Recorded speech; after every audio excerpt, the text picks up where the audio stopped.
Once upon a time, this factory in central Israel was a small kitchen selling a few jars of sun-dried tomato spread to delis in Israel. Then in 1992, founder Yoel Benish got a visit from Daniel Lubetsky, a recent Stanford law graduate and tomato spread fan. We were 3 people working at the time, me and another 2 workers, and he came with a jar that he bought in the supermarket, and he said, "This is yours?" I said, "Yes." He said, "This is I like the most. I never taste anything like that. Look, this is my idea." He present all the philosophy of piecework. Lubetsky had brought a proposal he wrote in college called Pieceworks. If Benish would buy his supplies and ingredients from Israel's often hostile neighbors instead of Portugal or Italy, he would sell the product in America. Did you think he was a little crazy? In the beginning, yes.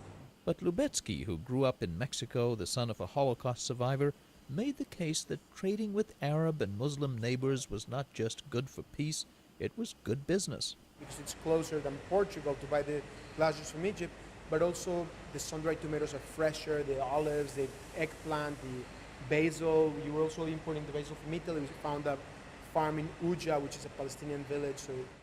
Today, sales have grown to more than 1 million jars a year. We sell in Whole Foods, we sell in a lot of natural stores, specialty stores, Lawns and Byerly's. The social message is peace through business ties. Lubetsky has since started other much larger food businesses, but he calls Pieceworks a not-just-for-profit enterprise.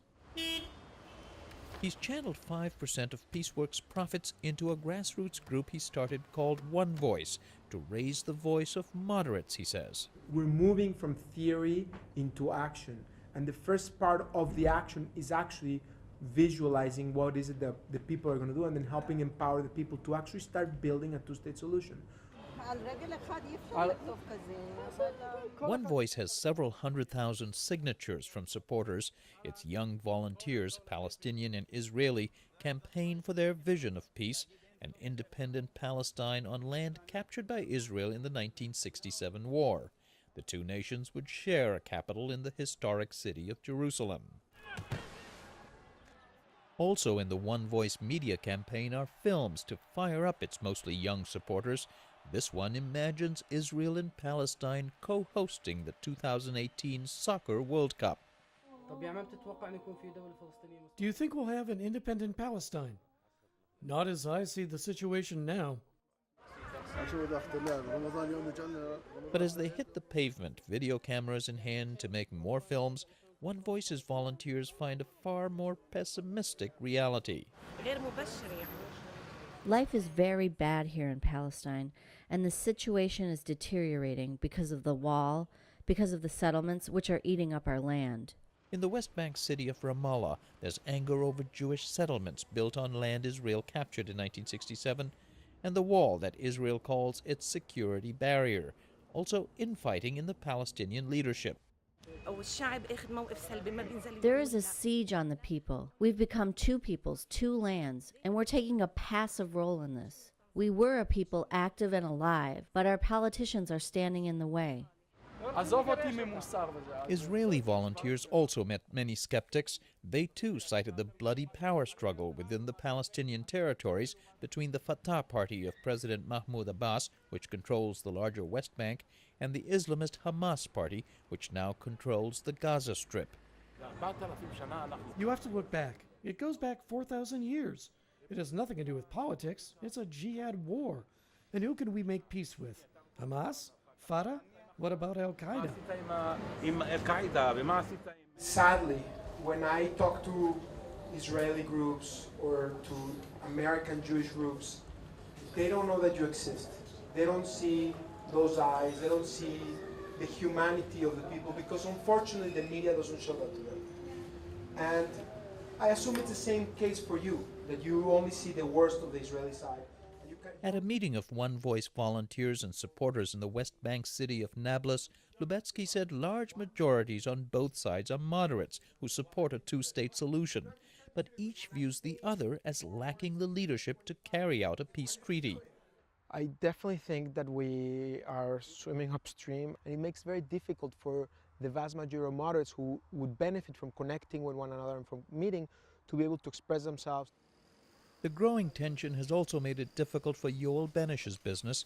His workers and many ingredients used to come directly from the West Bank until barriers and tight security put an end to it. Today, Benish works with Hani Jashan from an Arab family living within Israel's 1948 boundaries. They have ties to farmers in the West Bank as well as their own olive groves. If these men seem familiar, it's because their fathers traded with each other. His father is a larger olive grower here in the area, so they had good relationship in the term of business. So He came to our house, he knows my family, he knows everything. Today, their relationship thrives, but it often has to do so quietly. In the Palestinian areas, when things get hard, it's also hard here. I have Palestinian business associates, and during the hard times, you usually refrain from making your joint activities public.